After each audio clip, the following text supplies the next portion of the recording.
Good morning, Sasha. Good morning. This has got to be very early for you and those vocal cords. And I mean, I understand that we've got to keep those things protected because, I mean, it's such a valuable part of your growing success. It is early, but thank you. Yes. How do you keep them nice and healthy? I mean, I know what it's like to talk in radio for up to 9 to 12 hours a day, but vocally, I mean, you've got to remain very healthy to keep yourself moving forward. Yeah, for sure. I think my the things for me that work best for me are just making sure that I warm up and cool down. I love vocal steaming. That's oh my gosh, that like saves me all the time. Staying hydrated, getting sleep. I don't drink a lot of dairy products, pretty much like all of those things, not much caffeine. Um, yeah, that's kind of what I do. That's interesting. You talk about the things that you're drinking and stuff like that because in this room I have warm water, I have hot water, and I have chilled water because I have to be able to I know when I need to close down my vocal cords and let them rest and stuff. Do you play that game as well? Yeah, even just talking, like, not just singing when I'm not singing, I'm trying not to strain by, yelling over people or speaking over people and stuff like that. That's also straining to your vocal cords that I feel like some people don't even think about. So yeah, it's definitely something that you're constantly thinking about, like if you're a singer, Oh yeah, because when to you're keep when you're on healthy. that live stage, I mean, my God, I mean, it is the performance, and the thing about it is, all eyes are on you. Yeah, yep. And what a moment to be in. First of all, I love being on a live stage. I crave being there. It's just there's no feeling like it. But yet, when the same thing when you open up your vocal cords and you're speaking or singing on that microphone, it's like, oh boy, make it work, buddy. Yeah. Being live, I'm that's that's the best place to be. Especially on that stage, like on the voice stage, it's very surreal. Um, I mean, the audience, seeing the coaches and the lights and just everything. It's awesome. One of the things that I've learned in my several years of broadcasting and sharing the story of the musicians is a lot of creative people have come from military families, and you're one of them. Does it serve as an anchor to have an expression with your art? Yeah. My mom, she's the veteran in my household, and she grew up loving music. Even my dad, completely different styles of music, but we just grew up in like a music loving household, and especially my mom in the military, like it's just funny how music brings everybody together always in all parts of the world, and Mm-hmm. I think that's the really beautiful, awesome thing about music. And so, yeah, even just her sharing her memories, like from the military, when they would just like get together and like there were like bands in the military and things like that. Just things that they would do to come together and have fun. Was really cool to hear. I just love like the beauty of music that it brings everyone together, no matter where you are or You know who what? you are. You just shared a story that a lot of us don't realize. We don't hear those stories where people come together with music. We see the football games, we see the soccer games, we see that kind of camaraderie, but we don't see the those that are serving this nation in the form of music. Yeah, that's so true. Yep, there's military bands, which I had no idea about. I thought that was so cool. Because she was kind of telling me about like the things that you could do in the military on the side, and like they would form bands and you could go do that. And she said a lot of people brought guitars. Wow. Um, yeah, which was really cool to hear. Wow, I mean, to me, that's like base camp at NBC's The Voice. I mean, because everybody brings their guitars and musical instruments and stuff like that, and do you feel like that everybody is on a mission, and that really, it's your opportunity to go out there and bring peace to the world? Yes, there's definitely there's pressure, but there's not because like this is what I love to do. So being able to do this feels natural to me in a way that like I feel like I'm finally being able to do something that like I've always wanted to do as a performer and an artist, but there is like a pressure because you can definitely tell that everyone here wants it so badly. And so, but like it's a good pressure because it makes you be on your A game Yep. and want it even more. So it's just an overall good space to be in. Like it's like a healthy competition. It makes you want to be the best you that you can be. So it's a cool environment to be in for sure. Yeah, you can't show up being a doubter. You can't show up with being an excuse maker and things like that because you're not going to go very far. Well, I can't do this. Well, why can't you do that? I'm just not Yeah, feeling it. And it's like you better feel it. You're on in 3 minutes. exactly. Yeah. So one of the things that I love about the show is the fact that I always see you guys as being the seeds of tomorrow's music. To be in that place, I mean, are you journaling? Are you doing anything to make sure that you document the actual facts of what you're going through as a creative mind?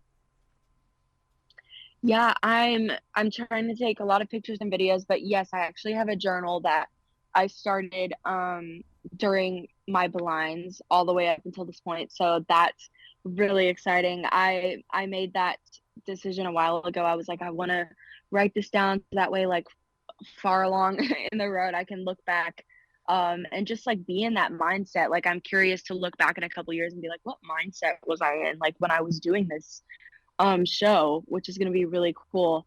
But yeah, I have a little journal that I've been journaling in since the blind audition.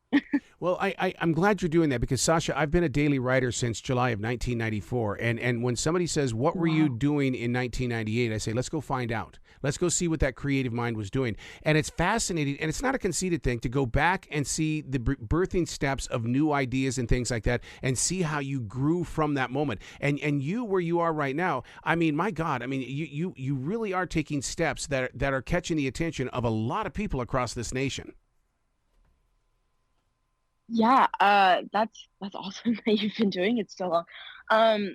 Yeah, it is. It's really cool. I feel really humbled to be here, but just like grateful to be here. Like I said, it's a really, really great environment to be in, to help you become a better artist overall. I mean, the experience, I mean, I would encourage anyone to do it if you could. Yeah.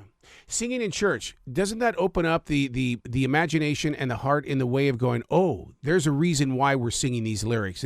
And because it's not about I'm just going to sing this song. It has to have enough outreach power to it to reach those people that are sitting way back there in the back of the church because they don't have the confidence to move forward. Yes, that's actually a really good point. Yeah, being in church honestly like helped me a lot. Learning how to emote a song or perform a song because I used to have really bad stage fright when I was younger and like when I first started taking vocal lessons and doing talent shows like I would sing a song but I would just stand there like stiff as a board because I Hmm. was just terrified.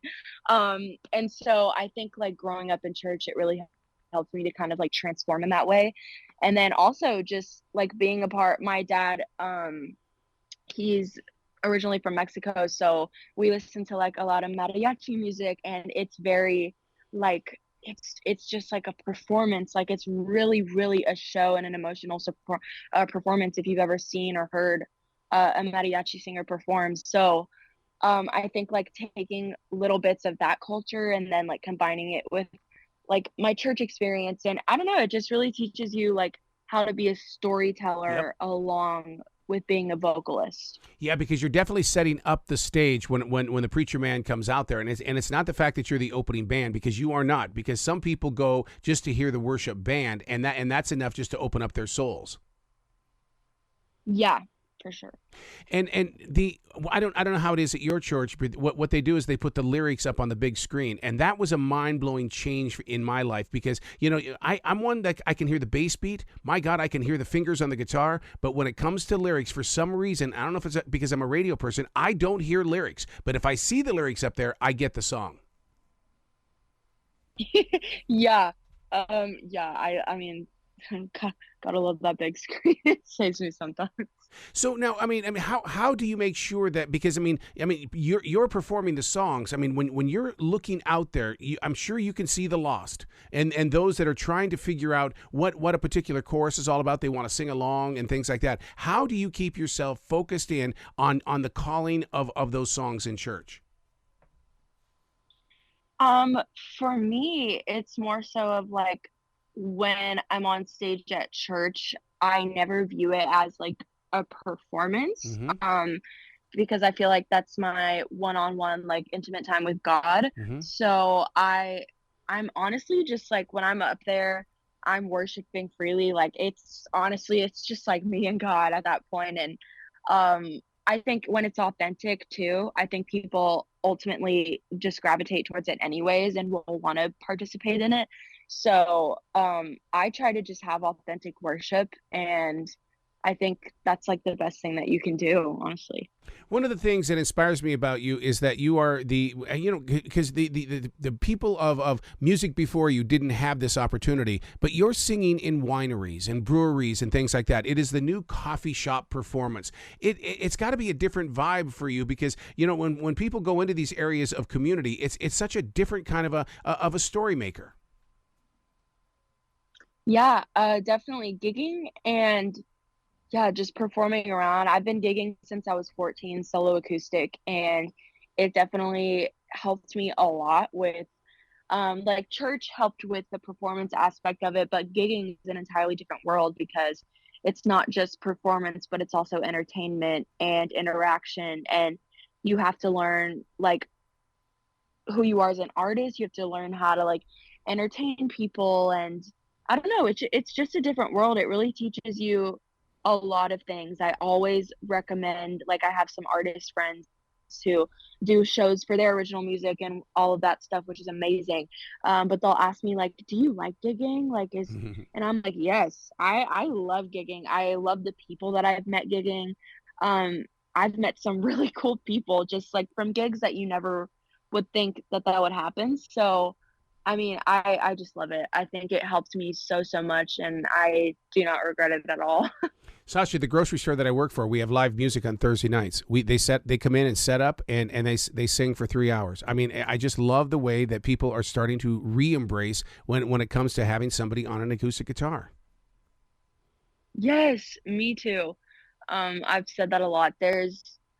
I love that Atlanta too. Like I'm very close to Atlanta. I love that it's a very like music loving city, and it has all these venues that are supportive of like live music and musicians, and even the hotels like will book musicians solo acoustic, which I think is really awesome. So yeah, I love that too. I love when people just embrace live music and that it's kind of coming back. What do you think it is with the acoustic guitar and the human heart? Because it really seems like people are drawn to that. And then when you add the vocals in, it's like all of a sudden you're in a place of now. Yeah, I think it's like the intimacy of just Yeah. being with you and a guitar. Because you can just get down to like the raw emotion of a song when you kind of strip away everything. Um, and I think honestly that's the beauty of being acoustic. Um, yeah. Yeah, because I mean, we went through that era of music, and you might not have been born yet, but where everybody was unplugged. It was MTV unplugged, and I mean, to hear these classic rockers and stuff like that, to go in there with that acoustic sound, it was like a whole new generation of music. Yeah, I get that too, because I mean, even like some of my favorite artists, when I like get to watch their like acoustic version or like, stripped down version on whatever, it's really like it's fascinating just because it's like that's where it came from, Yeah. like that's where it started, which is really cool to hear after you've already heard it like fully produced and all of that, and then when you hear them perform it like stripped down, like you think just wow, that's I like actually where it started, and it's kind of inspiring. How important is that YouTube channel? I love YouTube. It's Hmm. definitely a harder platform to be on, I think, or at least to like be successful on it. But I had, um, if you're talking about that one video Hmm. that did really well, that was really cool. It was not planned at all. I was just like, yeah, I really want to do this song, and I covered it and posted it, and of course that that ended up happening, and I was like, I'm just gonna throw my hair up and just do this really. I put no effort into it, and of course that's the one I do. Well, that to me, that's the naturalness. That's the organic sound that's growing from you. That's true. That's true. And you know what's so funny is that when you say I'm just going to throw my hair up, I mean I sit there and I envision listeners. How many listeners had their hair thrown up as well? Did not have makeup on. They were wearing frumpy clothes, and they saw that video and said, "Oh my God, this could be me." That's true. That's a different perspective. Yeah. And it's such a connection to people, but I'm just so inspired that you do build this YouTube channel and the other things that you're doing on social media, because you get it. You get that there's a connection out there, and the thing is that you have found it. Yeah. That's pretty much what I did. I was gigging, I was writing music, and I was putting out covers on Instagram and like all of that. Um, I didn't do YouTube for a minute. I was just posting like on Instagram, and then Yeah. TikTok got big. So I was trying to stay consistent with that. But like after The Voice and all of this, I definitely want to like start getting more active on YouTube and posting like full covers, because I think it's like people like to connect with you in that way. Hmm. Um, just like I don't know. I feel like people like to see that kind of stuff. So that's Absolutely. something I would really, really like to do. Just yesterday on my Facebook, there was an ad already promoting auditions for 2023. If you were a coach, what would you say to somebody who is trying out? I would say if this is what you love to do, you do you and give it your all. Because there's always going to be people that disagree, and there's always going to be people that have difference of opinions than you, and that is okay. And I don't think that that takes away from anyone's talent. I think music is very subjective to everyone, and that doesn't mean that you're not talented or that you're not good. It just may not be their taste, and that's Hmm. fine. So don't get discouraged, and everyone has their own path, and everything happens for a reason. And I think if it's what you want to do, then do it and give it your all. Oh, what a beautiful heart. What's the website where people can go to find out more about you, to give you some love? I know somewhere along the line you're going to start selling merchandise and stuff like that, but where can people find you? Yeah, all of my social media platforms are Sasha Hurtado Music. I also have a website that is Sasha Hurtado Music that has all of like the links to my music and my social media and everything that you need to know. So yeah, you can go to any of those. Oh, please come back to this show anytime in the future, Sasha. The door is always going to be open for you. Thank you so much. It was a pleasure talking to you. Thank you for having Well, me. you be brilliant today, okay? Okay, thank you.